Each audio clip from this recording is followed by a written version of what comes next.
naa ñu jaajëfal Cheikh Tidiane si leeral bi mu ñu leeral doomu aadama ndax lim ñu doon jàngal yépp mooy wane kéemtaan yi nga xamante ne suñu borom def na ko si yaramu doomu aadama. lan moo tax mu bindee nit physique bi mu ko bindee am na lu tax ndax bu koy wàccee si li nga xamante ne moom mooy adduna bi war na koo jox élément yoo xamante ne dafay dëppook adduna bi muy wàcc ndax Serigne Moustapha jàngal nañu mu ne ñu min nafsin waahida mu ne ñu aadam moo nekkoon 3e génération bi nga xamante ne moom mooy si doomu aadama kon li ko jiitu suñu borom bindoon na yeneen mbindeef mu tuddee leen ay awaadim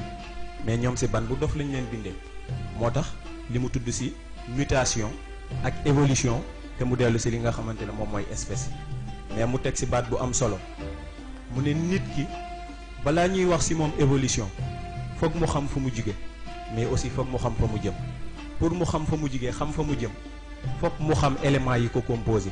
ngir lu nekk mu mën koo développer te bu ñu waxee physique gu nit ki nga xamante ne moom mooy handicapé bi wala ki silmaxa wala ki nga xamante ne du dégg yàllaa ko bindee noonu waaye terewul moo ñaale na ak moom éléments yuy tax mu développer mais aussi mën a dund ci environnement bi nga xamante ne moom moo ko composé comme yàlla nag dafa jox doomu aadama defal li nga xamante ne mooy li Serigne Cheikh wax ni est-ce que nit xam na ne yàlla fier na ci bind gi mu ko bind moo tax inni jaa'ilun fil ardi xalifa dañ koy mérité naka lañ koy mérité nag dañuy bàyyi ak suñu imam Lamine moom mu indi ñu li nga xamante ne moom mooy utilité yi. asalaamaaleykum wa rahmatulahi taala wa barakaatu. ñuy jiital si nuyoo bi l'initiateur du Colisée de l'éveil di suñu sang te Cheikh Ahmed Tidiane di ko jotal nuyoo ci kilifaam Seyd Mouhamadou Moustapha di nuyu sang yu tedd yi nga xam ne ñoom la àndal di si jiital Mame Babacar Sy ak suñu sang Cheikh Ahmed Tidiane Sarr ak mbokk yi nga xam ne yëpp ñu ngi ñuy suivre ñu toftal rek suñuy kàddu si kàddu mbokk yi nga xam ne ñoo ñëw avant ñun xëy na indi nañu l'entité humaine pour xamal ñu mooy lan parce que li tax ñu ne entité humaine parce que nit élément de synthèse la ko maam Cheikh tuddee kon du benn mbir kese moo composé nit mais dafa am yu bëri yu daje yoo mën a tax ñu ne nit ñu ne de l'homme a l'humain une évolution nécessaire maam jàngaloon ñu ni am na composante yoo xam ne buñ ko listé ñu mel ni ñu war a mel fonctionner ni ñu war a fonctionner ñu ne humain am na waaye nag bu fekkee ne fonctionnement bi baaxul wala am na ci ay éléments yoo xam ne meluñu ni ñu war a mel wala boog présent wuñu nekkagul humain comme lay doon xëy na ñu ni tamit ci évolution boobu noonu nga xam moo ci war ci la ñu nekk mais mu jàngale ba tey li nga gis ci schéma bi ñu ne corps esprit ak âme parce que ñett dimension ñoo composé nit ñu ne la dimension physique yaram dugg ñu ne la dimension mentale xel dugg ñu ne la dimension spirituelle lépp lu koy lié ak boroomam daal di dugg moo tax ñun bi ñu intéressé comme mooy la dimension physique ñu définir li nga xam ne mooy son principal constituant mooy yaram bi mu ne le corps servant de support aux dimensions immatérielles de l'entité humaine parce que ñu ngi wax utilité wu yi nga xam ne ñoo nekk ci dimension physique mais luy waral tax sax surtout ñu jàng utilité yi mooy bëri na koo xam ne ci wutum yàllaam day toroxal yaramam bëri na koo xam ne ci wutum yàllaam jàpp na ne day yefal xelam kese-kese kii jàpp na ne day yefal ruuxam kese-kese alors que pour nit mën a mat nit jëmm ji la yàlla jox lu mu la nuru lu suufe loo war a teral la mais loo war a entretenir la parce que dafa am relation directe ak yeneen entité yi développement am dafay lié ak développement wu yeneen yi am na nu mu koy jàngalee ci baatu cannibalisme ci sa benn entité booy développé bàyyi yi si des ba ni ngay demee ba benn entité bi mel ni luy lekk yi si des ba loolu day mel ni dem ba existé tout te yàlla doyewu ñu loolu moo tax muy ni esprit âme ak cœur yooyu yëpp nekk ay éléments yoo xam ne c'est immatériel parce que âme bi mooy ruux mu jàngale si aller retour ne ruux mooy lié entité humaine bi ak boroomam wala boog moo koy lié ak beneen àddina bi nga xam ne fa la jóge kon ruux dëkku fi mais pour mu ñëw fi aussi il faut que mu am support beneen bi mooy l'esprit te l'esprit c'est le système d'exploitation du cerveau mu mel ni boobu aussi dafa immatériel pour mu évoluer ci àdduna bi foog mu am fi support bi ci des mooy cœur. xëy na cœur mën nañu tudd le cœur en tant qu'organe, mais am na tamit le cœur immatériel. kon nag ci njëriñ yi nga xam ne moom la dimension physique am ba léegi ñu noté ci loolu muy servir bi muy servir de support aux entités immatérielles. mais loolu ba tey xëy na mën nañ ko gën a topp ba def ci ay spécificité yu ci am ñu gën ko xool. xam nga tudd na le souffle de vie te mooy nafs. souffle de vie bi moo tax corps ci boppam moo tax mënoo wax dimension physique te tuddloo souffle de vie, parce que mooy mën a tax mu fonctionner. parce que yi ñu wax yëpp muy lu matériel, il faut que souffle de vie bi nekk ci pour mu mën a animé wu. dafa mel ni électricité mooy tax mu mën a animé wu. souffle de vie boobu noonu fi muy résider ci nit mooy cerveau. xëy na su ma tuddee cerveau suñu mbokk yi nekk ci pôle mental dinañ foog ne laal naa seen domaine. mais cerveau matière la te dafa te mu ngi nekk ci bopp doomu aadama. kon nag dimension physique bi loolu daf lay wan relation bi mu am ak yeneen dimension yi. moo tax mënuñu tudd mukk utilité dimension physique te tudduñu relation bi mu am ak yeneen dimension yi.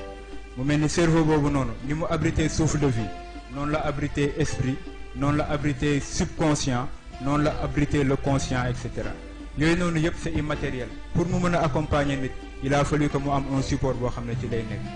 bi ci des mooy xol ne moo abrité ruux. comme ruux étranger la fi jóge ci beneen àddina ñëw fi dafay mel ni xol mooy ambassade bi nga xam ne foofu la dëkk. kon cerveau mooy nekk palais présidentiel bi comme ni mu ko jàngalee. deuxième utilité bi nga xam ne indi nañ ko xëy na yëpp mënul ñëw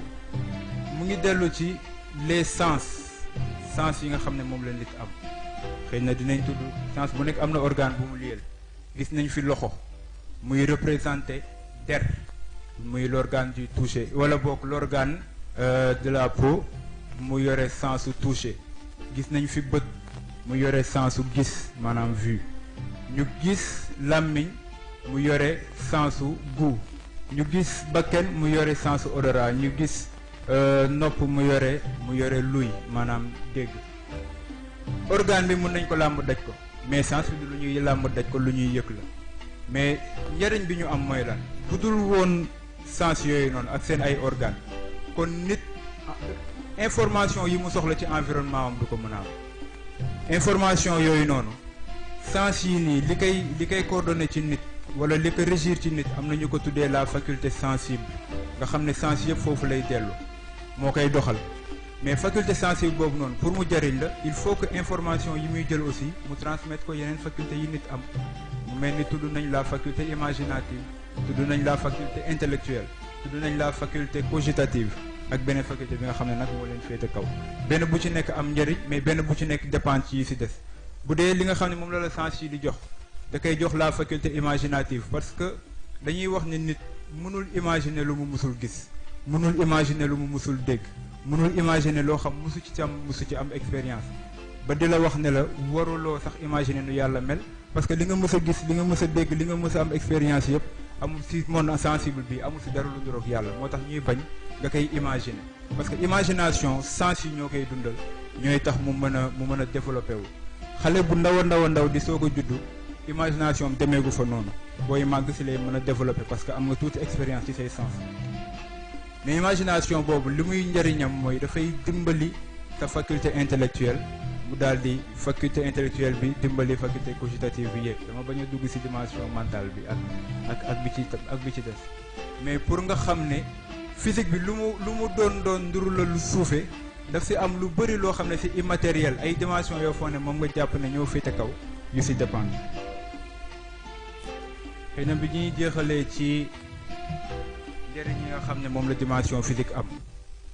dañu def expérience bi ci xalaat ci comme nga taxaw di julli jàpp ne a priori julli yëfu ruux la, ruux moo ko moom. mais ngay julli di xalaat ne pour mu sotti il faut que nga taxaw, il faut que nga sëgg, il faut que nga sujjóot, lu nekk il faut que nga def ko. mais acte yooyu noonu yëpp ngay def du ruux bi moo la koy defal, sa jëmm moo koy def. te jëmm ji pour mu def ko il faut que nafs bi habité ko pour mu mën a yëngu. moo lay wan ne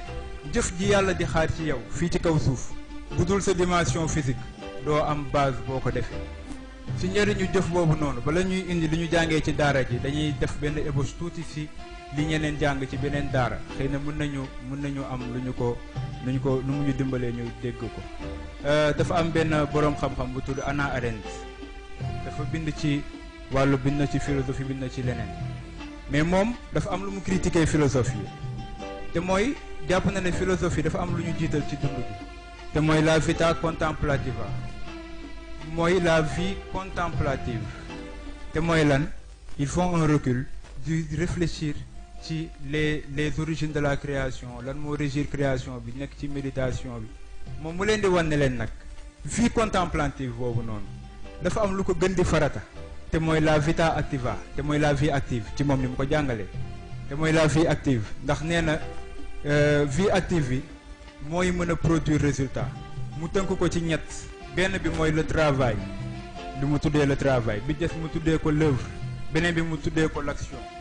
le travail nee na moo lay tax nga fàggul sa bopp lu lay permettre nga dund fii faj say soxla l'œuvre ci ngay liggéeyee loo xam ne valeur bi c'est une valeur immatérielle mais nit mën na see jariñoo ba àddunay tukki beneen bi ci des nag mooy l'action moom si ni mu ko jàngalee mooy jëflante bi nga xam ne moom la ñuy jëflante ci suñu biir moom foofu dafa jiital action xëy na mën nga ci indi benn critique nag parce que vita activa kese jëf ju ne dafa am lu ko lal dafa am soubassement booy jëf da ngay xam lu tax lu jar ngay jëf te loolu noonu nag si xalaat ak yi si des si nga koy xamee mais ba tey pour wane importance bi nga xam ne moom lañ jox jëf beneen bi ci des mooy li maam Cheikh jàngale woon xëy na ñu ngi koy gis ci réécoute ouverture bi compilation bi ñu gis mu ne juróom-ñaari secteurs yi yàlla jox nit benn bi mu tudd ruux mu nekk au sommet mu war a veiller ci jikko yi ñaareel bi mu tudd fitra parce que fitra moo yore sa xarisa mais moom la ñu seexale ak ruux pour muy jàppalanteeg moom ginnaaw gi mu indil ko wax yu muy conscience mais conscience suuf bu noo am conscience ci loo fàttalikuwul moo tax ñu taf ko zaakira te mooy mémoire moo koy fàttali beneen bi ci des fu ñu indil ko aql parce que yii mu indi yii yëpp fond bi la ñuy assurer mais fond bi nan lay amee il faut que xel moo la koy jox mais xel aussi dafa am nu muy doxee te loolu logique moo si jàppale xel muy mantiq mooy 6e secteur bi mais 7e secteur bi mu indi mooy al amal maanaam jëf parce que nee na jëf la ñu sant pour mu veiller sur les résultats kon nag développement bu sa ruux am développement bu sa fitra am développement bu sa xel am bu sa conscience am yépp buñ ko nattee ci sa jëf war nañ ko gis parce que suñ ko gisul day indi déséquilibre yi mu wax te mooy li mu ne mooy jur crise de personnalité mooy tax mu nekk lu primordial mais mu indi ci benn brèche ci wàllu yitte parce que jàpp na ne jëf bu nekk dafa war a tegu ci yitte nag ak yëngu bokkul sang bi laa dégg mu ne bari dugg nekk ci dara ko gën ndax bis bu jot nga xëy di dem di dikk mais bu ñu xool en terme de résultat amul dara lu mu jur loolu kenn mënu ko tuddee yitte beneen bi mooy yitte daf lay jëmale ci sa borom buñ ko xoolee ci résultat bi mais coono boo daj ci caaxaan mënuñu ko tuddee yitte mais yooyu yëpp da di yoo xam ne dimension physique mooy li nga xam ne moom lañ ko yen li koy tëj mooy ilayhi yasadul kalimu tayyib wala amalu salihu yarfa'uhu c'est ilayhi yasadul kalimu tayyib wala amalu salih moom la tuddee l'action rénovatrice yi nga xam moom la ñu ubbee ci kaw parce que yàlla bi mu ñu wàccee ci kaw suuf bokk na ci lu ñuy distinguer ak ku fi nekkul mooy programme bi nga xam ne moom la tënk ne doomu aadama wala bokk nit loolu mooy programme am bu ci nekkul rek yàlla da koy wàccee ci summa radadnaahu asfala saafiliin te programme bi mooy al iman wala amalu salih iman bi lu mu fi nekk al amalu salih bu ci nekkul du ko jar wala boog du am lu koy wane du am lu koy dëggal kon boog loolu mooy li nga xam moom la ñu indi woon tuuti ci utilité yi di bàyyi mbokk yi indi débat bi wala Serigne Moustapha mu coordonné li si des ñu baal ma xam naa ñu remercier suñu mbokk Lamine xam naa ku leen dégg ñu wax dinañ foog ne ay professeur d'université lañ waaye ay njabootu jàmbur lañ moo tax yàlla na yàlla barkeel di delluwaat di nuyuwaat bu baax a baax suñu mbokk yi nga xamante ne ñoo ñuy suivre suñu plateforme yi moo xam si YouTube Twitter wala Instagram ñu ngi leen di nuyu bu baax a baax xam naa comme ni nga xamante ne noonu la ñu ko indilee si li nga xam ne mooy utilité yi indil nañu fonction yi mais en même temps indil nañu utilité yi parce que bët fonction mooy mu xool mais li nga xamante ne moom mooy utilité am dëgg mooy gis-gis du yemati rek gis mais gis-gis parce que li góor gi jàngale ci Gambie 2018 mu ne nit ñi suñu borom daf leen di jox ñaari bët ñu bëgg a xoole benn bët mu jox leen ñaari tànk ñu bëgg a doxee benn tànk mu jox leen benn làmmañ ñu bëgg a waxee ñaari làmmañ donc moo tax organe yooyu noonu nga xamante ne moo nekk ci doomu aadama bi fokk mu yar ko bu bëggee évolution bi nga xamante ne moom moo war a am mu def ko